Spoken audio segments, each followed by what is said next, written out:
Clío y la turba. Aunque estén muertos, todavía hablan. Martín, yo no me quiero reír, por favor, Martín. No, basta de caprichos. Te vistes y vas a tu casa. Un podcast de historia.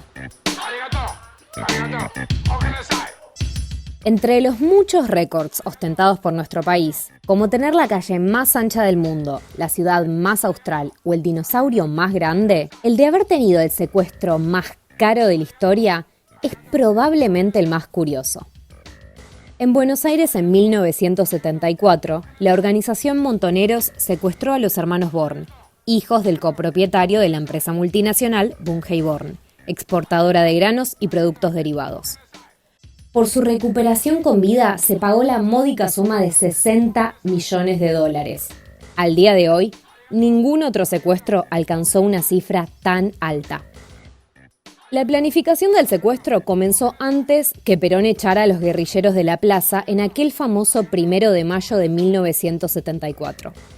El giro hacia la derecha del peronismo por parte del general durante su última presidencia estaba cavando una profunda brecha entre él y las organizaciones guerrilleras que lo habían llevado al poder. Lejos de profundizar las medidas de tendencias socialistas de su predecesor Cámpora, quien en su primer día de mandato liberó a todos los presos políticos encarcelados durante la dictadura argentina, Perón prefirió favorecer a los antiguos sectores sindicalistas en detrimento de la radical juventud que le había garantizado la presidencia. Las rispideces entre el gobierno y la juventud peronista, así como con Montoneros, fueron profundizándose con el paso del tiempo. Decía que a través de estos 21 años las organizaciones sindicales se han mantenido inconmovibles y hoy resulta que algunos imberbes pretenden tener más méritos que los durante 20 años lucharon. Durante los festejos del 1 de mayo de 1974, donde la juventud movilizada atacó al presidente al canto de qué pasa, general, que está lleno de gorilas el gobierno popular, Perón terminó por perder la paciencia. Echó a los montoneros de la plaza llamándolos imberbes y estos estúpidos que gritan. Unas pocas semanas más tarde falleció el general Perón. Aquellos momentos marcaron un antes y un después en la historia del país. Los montoneros pasaban, voluntariamente y bajo el mandato del gobierno peronista que ellos habían impulsado, nuevamente a la clandestinidad. Si bien Montoneros había operado desde la clandestinidad desde su fundación en 1970 hasta el gobierno camporista en 1973, este nuevo pase a la ilegalidad implicaba graves problemas. Por un lado, dejaba a los militantes expuestos a la represión ilegal de la agrupación paramilitar y anticomunista de la AAA, y por otro, dificultades financieras. Los fondos recaudados mediante robos en el pasado se habían drenado durante la campaña presidencial de Cámpora, en la que los montoneros habían invertido todas sus esperanzas y riquezas. La agrupación necesitaba dinero, y nada mejor que un secuestro eficiente. Un solo golpe permitía reducir los riesgos y lograr grandes ganancias con poco esfuerzo y poca exposición de militantes. Los planes para secuestrar a los hermanos Born estaban en marcha, con el modesto objetivo de obtener $100 millones. Los montoneros se habían quedado sin fondos y necesitaban dinero para mantener su enorme y creciente estructura en la clandestinidad. El discurso oficial de la guerrilla planteaba que el secuestro respondía a la necesidad de llevar a cabo un juicio revolucionario y popular contra los grandes oligarcas que explotaban al pueblo argentino. Por eso, entre sus exigencias, además de reclamar dinero, pidieron, por ejemplo, la exposición de bustos de Evita y Perón en todas las fábricas de la corporación Bunge Born. Siguiendo esta línea discursiva, los montoneros publicaron en su órgano de propaganda, Evita Montonera, la siguiente proclama poco después del secuestro. Todos oímos hablar de Bunge Born, pero ¿cuántos tenemos siquiera una idea de lo que es Bunge Born? Bunge Born es el intermediario oculto pero obligado en la compra y venta de casi todo el grano, trigo, maíz, todos los cereales, que se produce en el país y se queda con la tajada correspondiente. En el primer gobierno peronista era el Estado el que canalizaba los granos a través del Instituto Argentino de Promoción del Intercambio, IAPI. Esta conquista fue destruida por la Revolución Gorila de 1955, favoreciendo nuevamente a la empresa monopólica. Bunge y Born también es dueña de los mayores algodonales, de las principales hilanderías y las grandes fábricas de ropa. Bunge y Born domina la industria textil. El algodón en el campo y la camiseta en el mostrador tienen el precio que Bunge y Born decide. Controla el proceso de industrialización de su propio algodón y también el de los pequeños y medianos agricultores, y puede de este modo imponerles los precios que más le convienen. Pequeñas y medianas empresas de conservas de tomates, arvejas, porotos, frutas, etc., recibían sus latas de envases de la centenera. El día que estas empresas no pudieron hacer frente a sus pagos, Bunge y Born las compró y creó la compañía envasadora argentina, SEA. Ahora monopoliza todo lo que es lata, fabrica cuanto tarro y tarrito, cuanto tambor y aerosol compramos en la ferretería, en la perfumería o en las estaciones de servicio. Bunge y Born maneja también la industria alimenticia, el aceite y los fideos, la margarina y el arroz, la harina y los dulces, los artículos de limpieza, las galletitas, son todos suyos. Esto no es todo. Bunge y Born tiene la mayor fábrica de pinturas del país y una gran industria química y empresas de seguros y empresas que venden casas, campos y ganado y empresas forestales y empresas financieras que son empresas de usura con nombre fino. Como si todo esto fuera poco, Bunge y Born tiene tierras, pero no una tierra más o menos grande, no. La tierra de Bunge y Born abarca 900.000 hectáreas distribuidas en todo el país. Imaginen, todas juntas serían como un rectángulo largo como de Buenos Aires a Rosario y ancho como de Plaza de Mayo a Tigre. Todo esto solo en Argentina. Parece muchísimo, pero es solo una parte de lo que tiene Bunge y Born, porque Bunge y Born es grande en todas partes. Calculen, la Bunge y Born de Brasil es 2 veces más grande que la de nuestro país. Cabe ahora una pregunta. ¿De dónde salió tanta riqueza? La respuesta es simple. Bunge y Born nació, se desarrolló y sigue creciendo a costa de la explotación de los trabajadores. 20.000 personas trabajan como obreros o empleados de las empresas Bunge y Born en Argentina. La empresa gana en un año lo que todos estos trabajadores ganarían en 140 años. Además de robar al obrero, Bunge y Born arruina a los competidores, los aplasta manejando precios o creando desabastecimiento. Por último, como toda multinacional, Bunge y Born es un cáncer que corroe las bases mismas de la nación, porque Bunge y Born coimea a los funcionarios públicos para que hagan la vista gorda cuando elude impuestos, cuando contrabandea, cuando burla las leyes laborales. Bunge y Born no vacila en comprar ministros y han estado en arreglos con cuanto presidente antipueblo hemos padecido.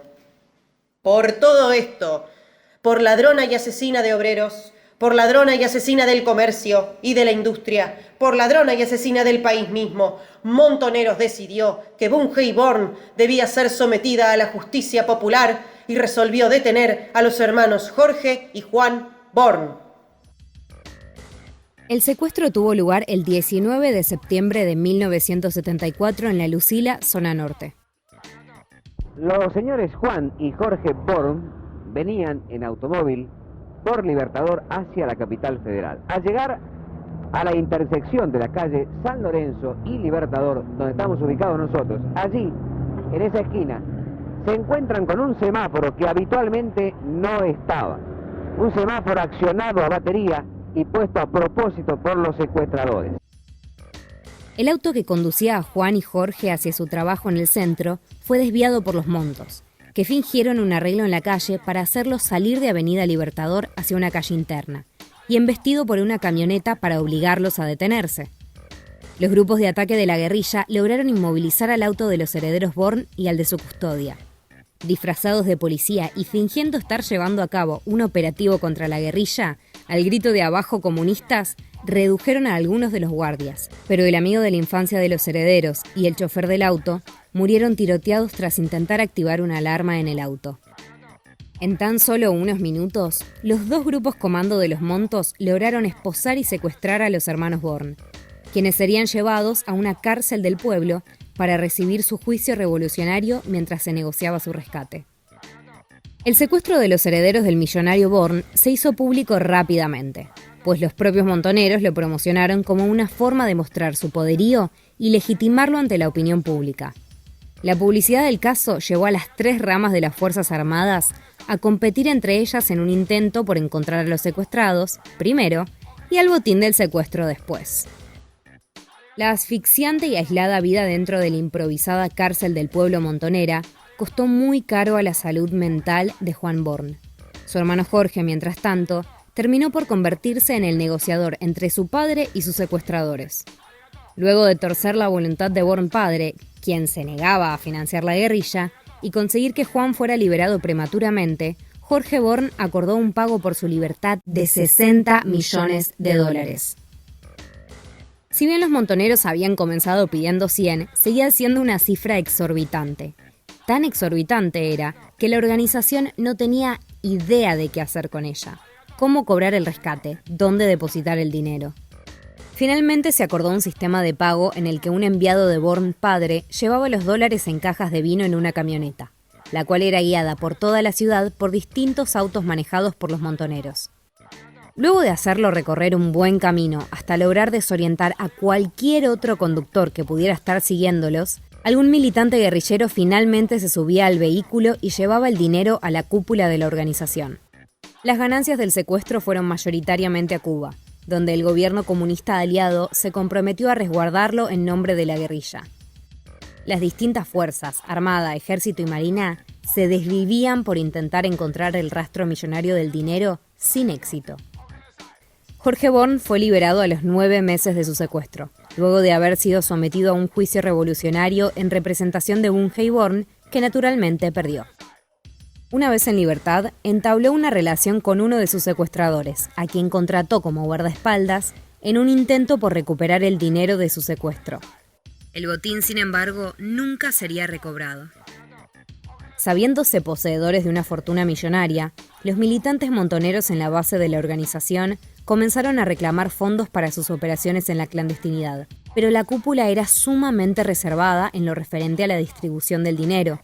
Las tensiones entre las bases y la dirección de montoneros comenzaron a profundizarse, especialmente con el paso del tiempo, el avance de la represión y el golpe de Estado en 1976. Cuando la cúpula montonera finalmente se exilió, las tensiones con algunas de las columnas de la organización se intensificaron aún más. Más adelante, esta misma dirigencia montonera se vería en grandes problemas cuando los guardianes de los millones de dólares en Cuba se negaran a permitirles disponer del dinero a su gusto. Las investigaciones de María O'Donnell sobre el caso del secuestro de los hermanos Born, principal fuente de inspiración para este capítulo de nuestro podcast, sugieren que el dinero del rescate fue finalmente invertido en la campaña presidencial de Menem. Supongamos que usted y yo, presidente, somos amigos de toda la vida. Y por un momento nos tuteamos. Y yo le digo, Carlos, es una gran decisión política la de dejar a todo el mundo afuera. Hablo del indulto. Yo hablé de la necesidad de la reconciliación para pacificar al país. No es posible seguir viviendo de un pasado que nos hirió a todos, ignominioso. Y yo tengo la autoridad más que suficiente para tomar medidas que hagan a cicatrizar estas viejas y torpes heridas.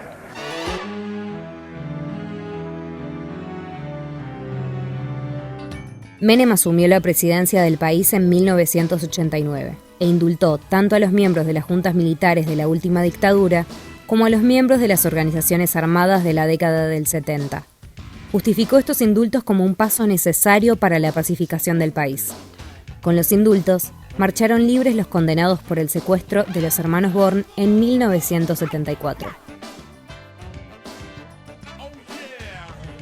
Si querés saber más sobre el secuestro de los hermanos Born, podés buscar la publicación en @Clio y la Turba en Instagram.